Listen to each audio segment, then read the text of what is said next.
Hello world, hello Africa, hello Nigeria. I'm so excited to be here again this evening.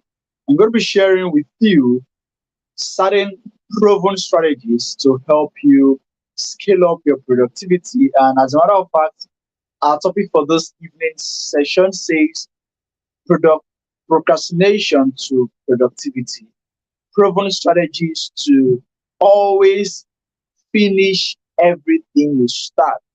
Now, I'm going to start from this point. Starting something and finishing takes a lot of skill. All right, it takes a lot of effort. For instance, people start things and they don't end for different reasons, right? But I'm going to streamline this towards the aspects of leadership, and let's talk about skills as well. All right.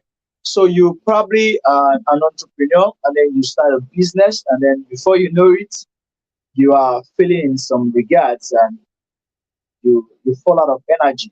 Probably you're handling a project. Let's say you're a designer or a social media manager or something like that. And then there are tasks that you have outlined for yourself or you've been assigned to.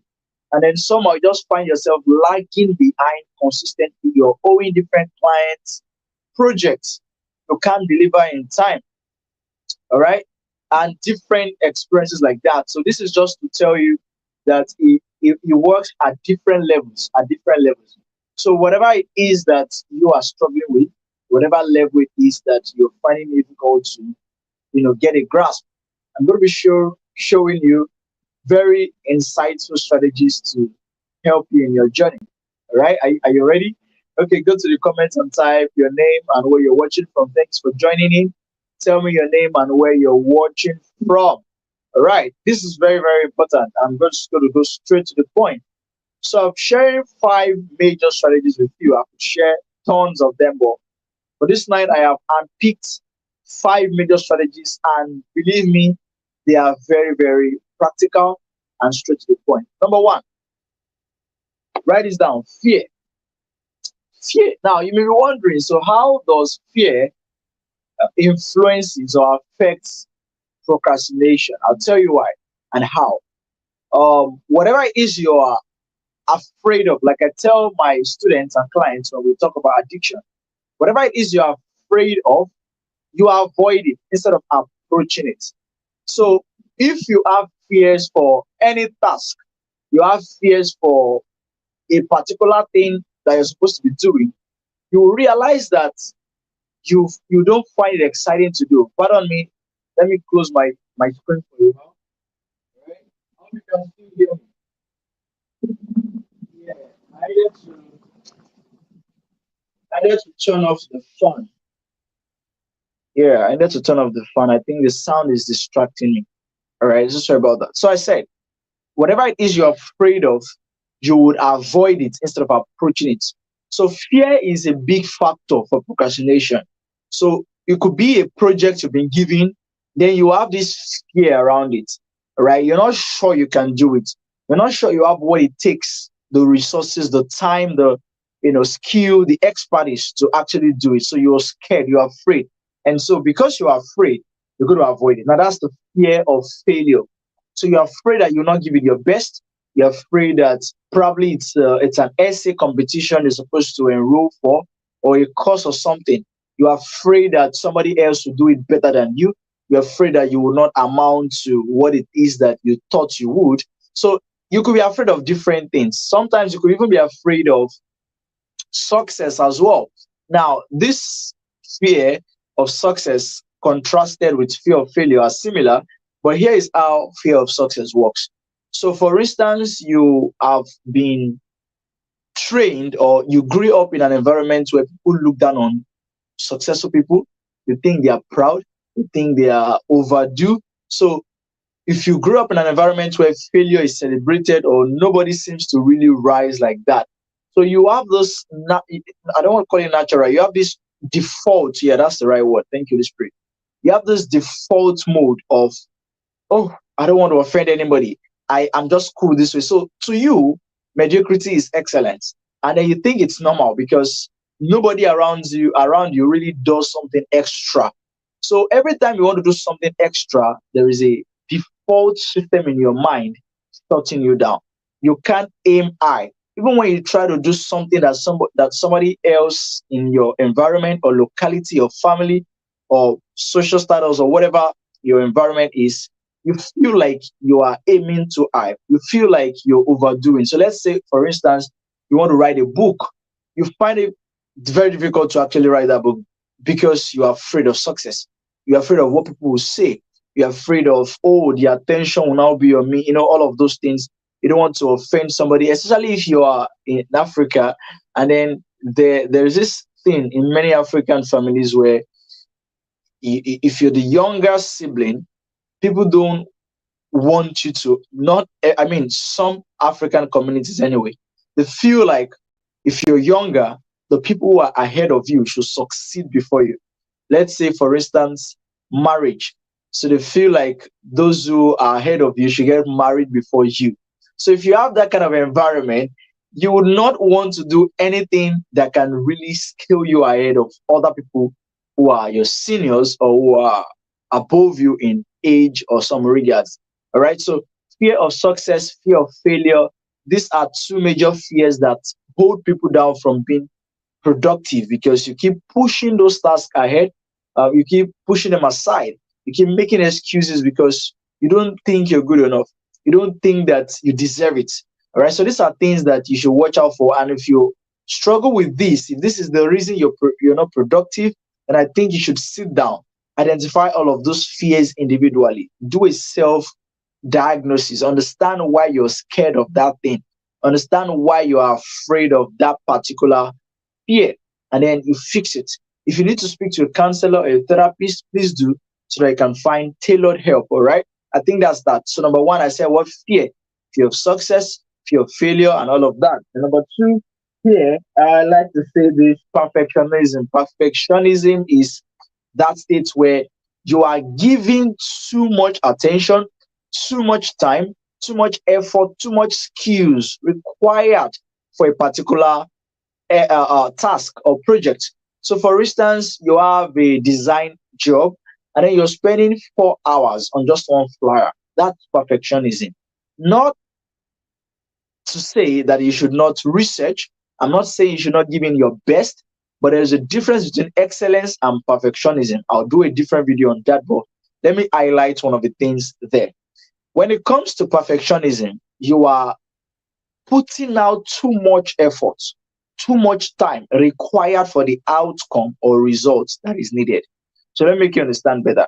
So let's say you have, okay, I'm going to tell you this story to explain better. Right? Let me tell you this story. I remember I was in JSS 3. I was writing my junior WAEC, or I think it's Becke or something, BECE, in around southwest here. All right. So I was writing that examination, and I remember I just suddenly heard submit. I mean, I was so shocked, like, excuse you? Yes, I was asked to submit my exam paper. Meanwhile, I was barely done with the first theory question. There were about two, three questions in the theory, and I was barely done with one. So what happened? I spent so much time on the objectives. Now, interestingly, the objectives were simpler, right? And they didn't even carry much marks as the theory. Do you understand that? So here is perfectionism. I spent too much time, too much effort, too much attention on the sums, on the what's it called, the questions that didn't carry as much marks as the other ones that I neglected. That's perfectionism.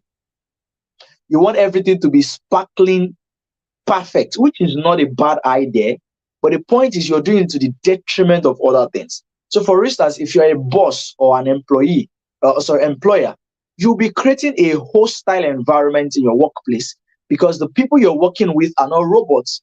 They are human beings and they want to feel appreciated. They want to feel like they are getting accolades or recognition or, some form of appreciation, appraisal for what they are doing. So if you have the perfectionist tendencies or attitude, you will not appreciate their effort. You will keep focusing on the errors. If you're a parent, you would not celebrate your child. Your child comes home with a score sheet of 99 over 100, and you treat that child as though that child is a failure. You begin to say things like, especially in Africa, here in Nigeria, you say things like, those who came first, are they not your mates? Those who scored higher than you, do they have 4.8? All of those things. You would think you're motivating the person, but you're actually killing them. Why? Because the easiest way to strengthen somebody's abilities is to emphasize on their strength, is to praise what they have done, and then, excuse me, praise what they have done, and then guide them, right, on how to make progress on the areas they are lagging behind or they're not doing well enough. That's how it works. Not looking down on somebody and say, all you've done is nonsense. If you did not hit this cutoff mark, that everybody is eating. I mean, you're not perfect. I'm not perfect. We're working to become better persons day by day. I like to say this, that I am a project in progress. God is working on me. So I am getting better, better, better. And that's the beauty of life.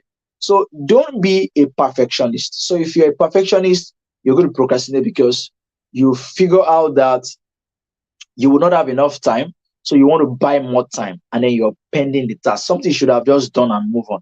Now, I need to say this carefully. There is a difference between perfectionism and excellence. All right. So I like to say that excellence is getting the job done well.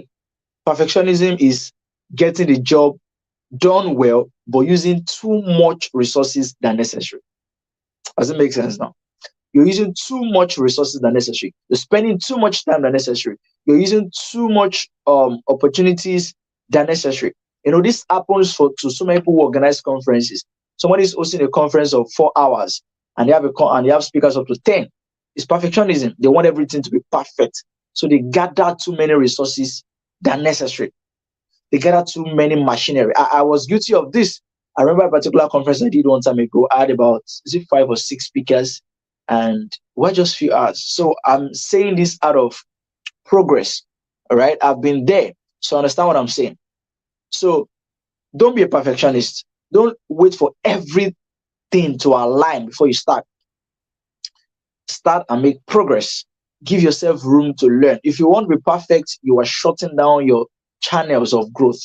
I hope it's making sense. So being a perfectionist can tamper and trample on your chances of becoming a better person. So that's that about that. Number 3, I like to say this comparison. Now, comparison works this way. I like to say first, nobody is your mate. People say, am I your mate? Yeah, nobody is your mate actually. The truth is, we're all in our different classes. I made a post earlier today that you belong to your own class. Stay in your class. Don't try to be like somebody else. Don't try to copy somebody else. Don't try. In my language, Yoruba will say, Ma wo agoala go shishe. What that means is that don't judge yourself. Don't rate yourself using someone else's clock. All right. So one of the things that makes people procrastinate or not productive is that they are rating themselves. They are rating their successes based on the parameters of other people's success. So I heard something really profound some time ago from Pastor Chris, and I think it made a lot of sense. Pastor Chris Oyakilome says that I am succeeding does not mean you're failing. That somebody gained admission to university before you does not mean you're failing. That somebody gave birth before you or even got married before you does not mean you're failing. Is it making sense? So we are all different human beings. We're in the same world, but our assignments are different. Our paths are different. So what we need to do is to compete with our old self. Compete with your yesterday version, not the today version of somebody else. Does it make any sense? So this will help you a lot because you're aiming high. You have a drive.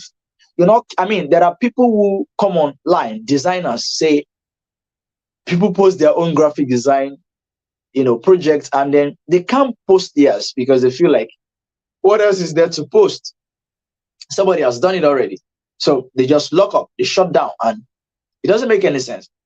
I tell people, it doesn't matter how many persons have done that thing you're doing. There is a way you can do yours that would set you apart. There is a way you can do that same thing that would make yours stand out. Does it make sense now? So don't think that I have nothing else to offer. Don't think that everybody has done the best. This thing works the same way as speaking engagements. How that somebody is invited to come and speak, and they are probably the last or second to last speaker, or they are in a place giving advices or giving suggestions or opinion, and then you hear something like, actually they've said everything. That's not true. Oh, actually, what they have preached, what else you want me to preach? What else you want me to preach? Now they preach everything. That's not true. All right. So don't shut down your potentials. Don't silence your own advantage because you are sacrificing it on the altar of comparison. So comparison is a killer of productivity. All right. So when you are comparing yourself to other people, you're shutting down the opportunities. You're giving yourself that excuse of not stepping into your possibilities. All right. So stop comparing yourselves. Bible says that those they comparing themselves with themselves are unwise. You're ensnaring yourself because that person you're comparing with does not even give a damn about. They don't even know you exist in the real sense. Many times they don't even know you. You're the one doing the silent battle with yourself, and that's not wise. All right. So stop comparing yourself with other people. You are you. All right. Nobody's like you. The you in you is better than you. You get the point. So stop trying to be like somebody else. All right. The best you can be when you try to be like other people is a second-hand version of themselves, of them. So why become a second-hand version of somebody else when you can be the first version of yourself? Think about that. All right. Number 4. The fourth problem with procrastination is what I call overcommitting. Overcommitting is this thing that happens when you take on too many projects. You have let me digress a bit. You've heard people say something like multitasking. It doesn't exist. It's a myth. Multitasking doesn't exist. The best you can have is task hopping, and task hopping means you're jumping. Like you've ever seen a frog that's leaping? Versus a monkey from trees to trees. So that's what task hopping does. So there is nothing like multitasking. Like I said, the best you can have is task hopping. You're jumping, hopping from one task to the another, and you think you're multitasking. It's not true. Nobody can multitask. Your brain is not designed and structured to focus on two things at the same time, giving both things equal attention. All right. So you can't do it. You can't. Don't try it. If you try it, it's not going to work. The best you can have is task hopping. You jump from this task to the other.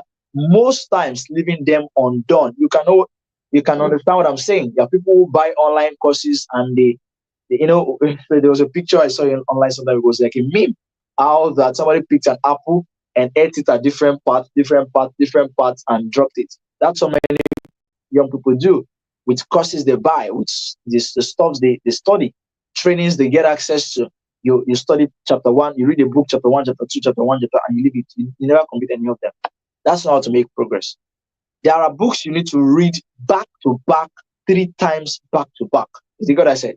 So, but if you start copying, jumping from one book to another, you'll barely be able to make progress, not talk of even completing the book, not talk of reading it again and again and again. I like to say that the principle of second hearing, principle of second reading, principle of second listening is what entrenches values, is what entrenches impact. Are you listening to what I'm saying? Are you listening to what I'm saying? So if you barely make it through reading a book, how can you then read again and again and again? This is really crucial.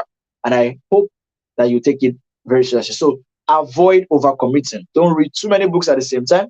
Don't involve yourself in too many projects at the same time. Stop volunteering for too many brands at the same time. Stop being active. Emphasis on active in too many departments in your church, in your school.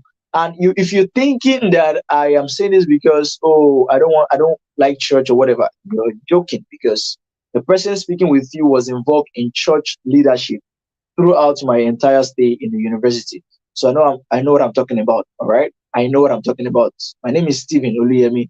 You can go to Lagos State University, Kaki of Lasu, make your research 2018 to 2023. All right. So what I'm saying here is that I'm saying you should not overcommit. As a matter of fact, I think and I believe strongly that God wants us to be effective and efficient. So no wonder if you read the Bible says things like, there's a place that says, whatever your hand minded doing. Do it with all your energy. Do it with all your strength. So how can you do it with all your strength when you are multitasking? Mm-hmm, mm-hmm, mm-hmm. I know that's deep. I know. Okay. How can you do it with all your energy? How can you do it with all your attention when you have scattered attention here and there and you lack a system and structure to coordinate your energy so you can produce tangible and sustainable results? Think about that. So stop overcommitting. You don't have to volunteer for everybody. Yes, be willing to offend people so you don't offend them. Is it making sense? Oh, let me say that again. Be willing to offend people so you don't offend them. I'll make you understand. If I asked you to design or edit a video for me, and you can edit videos, right? Now, you can, but you don't have the time. You don't have the privilege. If you are not smart enough to say no, as much as I want to do, I'm sorry, but my hands are a bit tied right now, or I'm really engaged. How about next week? Or can I recommend somebody to do it or just walk around it? But you say, oh, I don't want to say no. It's my big boss who I respect him so much. I don't think anybody can handle it. Let me just do it. And then you take on the project. And the day you're supposed to deliver, you mess up. You deliver late. Or you eventually did it, but you did it shabbily. You will go to offend me on a bigger scale. And forgiveness at that point becomes harder because of the pain you have actually caused. Do you know what I'm saying? So you don't want to scar people. You don't want to burn people. There's a word I'm looking for. Please help me. You don't want to scout people. All right. You don't want to be that person that people say, oh, this guy, now F guy. They just write you off because you scotched them, you scarred them.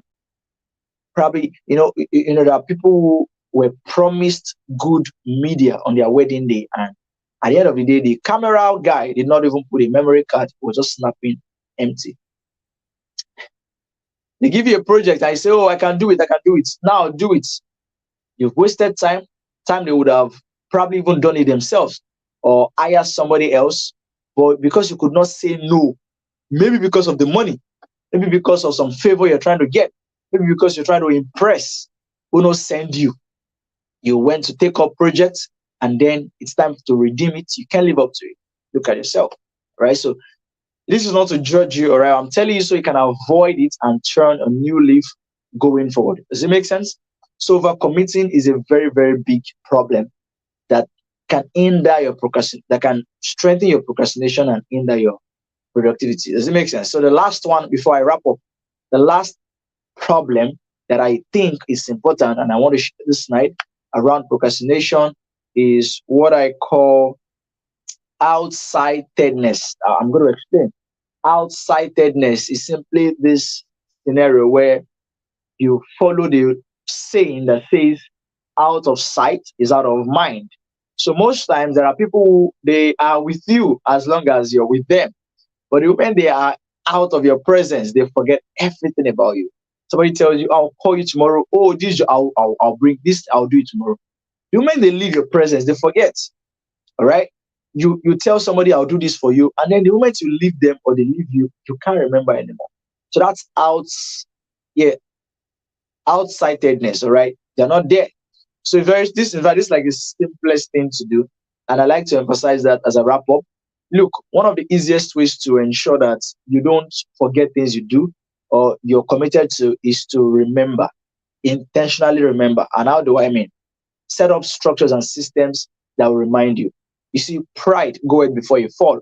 There are people who say, when we're younger, our parents will ask us to go and buy something, and they'll say, "Give me a pen and a paper. Let me write out what I wanted to buy." Let's say they want to send you to go and buy, say, groceries or food stores or something like that, and say, "Give me a paper and a pen. Let me write out what I need to buy." And you go, "Oh, mom, I'm a big boy. I'm a big girl. What are you saying, Naomi? What do you mean? What do you mean? What do you mean? Do you think I'm a child? I can remember." And then, oh yeah, go and buy it. And then you come back, either not buying it or buying the wrong thing, or forgetting where they even asked you to go. You went somewhere else. And you just mess up that errand because you think and believe that you are good enough. you're overconfident. Does it make sense now? So that can really shut down it can really damage your relationship with other, and then because you mess up the opportunity, they can't trust you next time.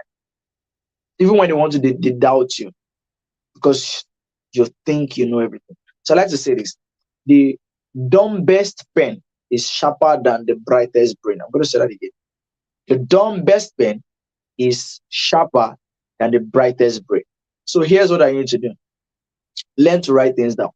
Out of sight, many times is out of mind, especially if it's a new habit you're trying to build, if it's a new job, if it's a new skill, if it's a new whatever it is. All right. So learn to write things down. Also, you can have sticky notes on your wall. Have sticky notes, have frames that remind you of your identity, of your values, of your belief system, of your personality, of who you are.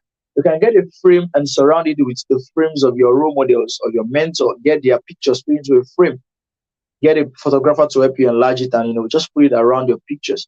It's called an image board. It reminds you of your identity, reminds you of your purpose, reminds you of who you are, and that way you're able to stay on track, because many times, like I said, out of sight is out of mind. If you have a skill that you are trying to develop yourself in, create plans for it.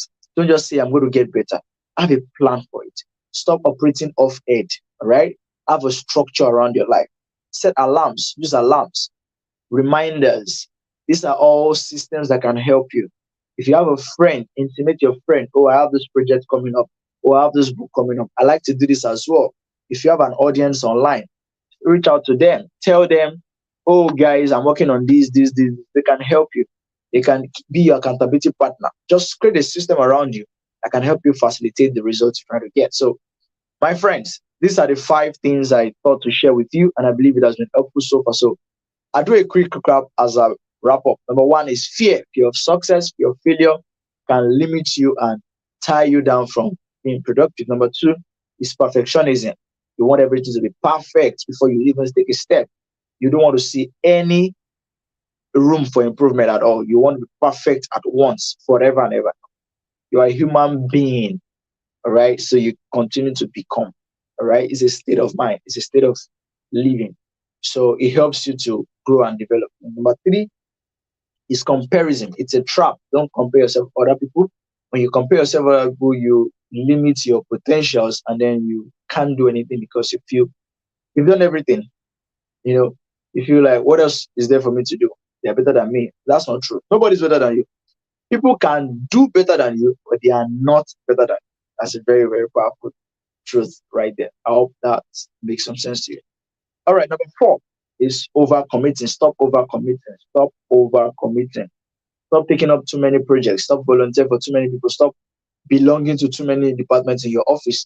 Stop actively participating in every department in your church or your shrine or your mosque, wherever it is you attend. So my point is, withdraw from the places where you're not giving your best.